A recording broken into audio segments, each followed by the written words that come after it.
BRS తిరిగి పుంజుకోవాలంటే వ్యూహకర్త కావాల్సిందేనా? తీవ్ర సంక్షోభంలో ఉన్న పార్టీని గట్టెక్కించేవారు ఎవరు? కేసీఆర్ నేరుగా రంగంలోకి దిగితే పార్టీకి ఏమైనా కలిసొస్తుందా? కేటీఆర్, హరీష్ రావు ఇద్దరూ పార్టీకి ఉపయోగపడ్డం లేదా? అసలు కాంగ్రెస్ ను ఎదుర్కోవాలంటే బీఆర్ఎస్ ఏం చెయ్యాలి?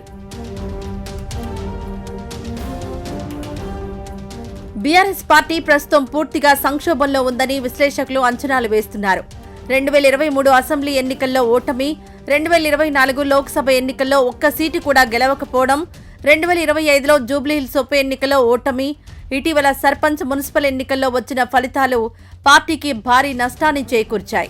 ఈ పరిస్థితులను దృష్టిలో పెట్టుకుని పార్టీ అధినేత కేసీఆర్, వర్కింగ్ ప్రెసిడెంట్ కేటీఆర్ కీలక నిర్ణయాలు తీసుకుంటున్నారని సమాచారం. ప్రస్తుతం బీఆర్ఎస్ పార్టీ తెలంగాణలో ప్రధాన ప్రతిపక్ష హోదాలో ఉంది. అయితే కాంగ్రెస్ ప్రభుత్వం ఏర్పడిన తర్వాత బీఆర్ఎస్ నాయకులు పలువురు పార్టీ మారడం, ఫోన్ ట్యాపింగ్, ఫార్ములా ఈ కేసు వంటి వివాదాలు పార్టీని మరింత ఇబ్బందుల్లోకి నెట్టాయి. మున్సిపల్ ఎన్నికల్లో కూడా బీఆర్ఎస్ ఆశించిన స్థాయిలో పనితీరు చూపలేకపోయింది.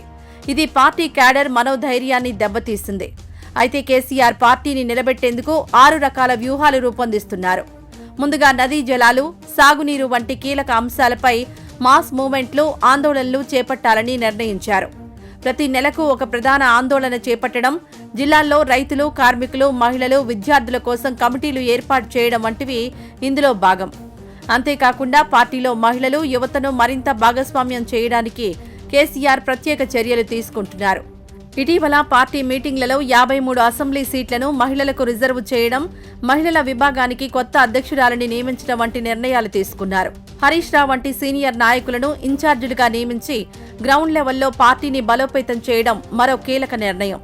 కేసీఆర్, కేటీఆర్ ఇప్పుడు ఒక ప్రముఖ వ్యూహకర్త, పొలిటికల్ స్ట్రాటజిస్ట్ కోసం ఎదురుచూస్తున్నారని టాక్ నడుస్తోంది. పార్టీని తిరిగి పుంజుకునేలా చేయడానికి డేటా డ్రివెన్ స్ట్రాటజీలు, ఓటర్ ప్రొఫైలింగ్, డిజిటల్ క్యాంపెయిన్లు అవసరమని వారు భావిస్తున్నారు. ప్రస్తుతం భారతదేశంలో పేరు మోసిన వ్యూహకర్తలు ప్రశాంత్ కిషోర్, సునీల్ కనుగోలు, సుర్జిత్ ఠాకూర్ వంటి వారు ఉన్నారు. ప్రశాంత్ కిషోర్ గతంలో బీజేపీ, కాంగ్రెస్, డీఎంకే వంటి పార్టీలతో పనిచేసి విజయాలు సాధించారు.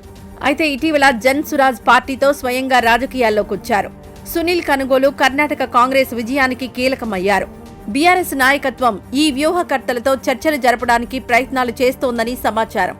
ముఖ్యంగా 2028 అసెంబ్లీ ఎన్నికలకు సిద్ధమవ్వడానికి ఈ చర్చలు కొనసాగుతున్నాయి. బీఆర్ఎస్ తిరిగి పుంజుకోవాలంటే ఏం చేయాలో తెలుసుకోవడానికి కేసీఆర్ ఇంటర్నల్ సర్వేలు సైతం చేపట్టినట్లు తెలుస్తోంది.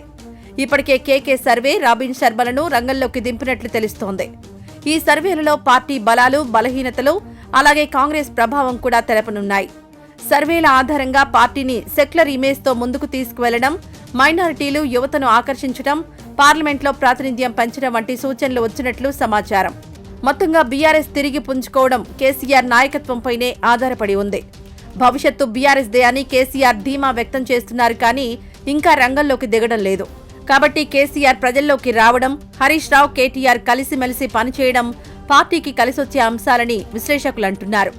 ఈ వ్యూహాలు ఫలిస్తాయా లేదా అనేది కాలమే నిర్ణయిస్తుంది.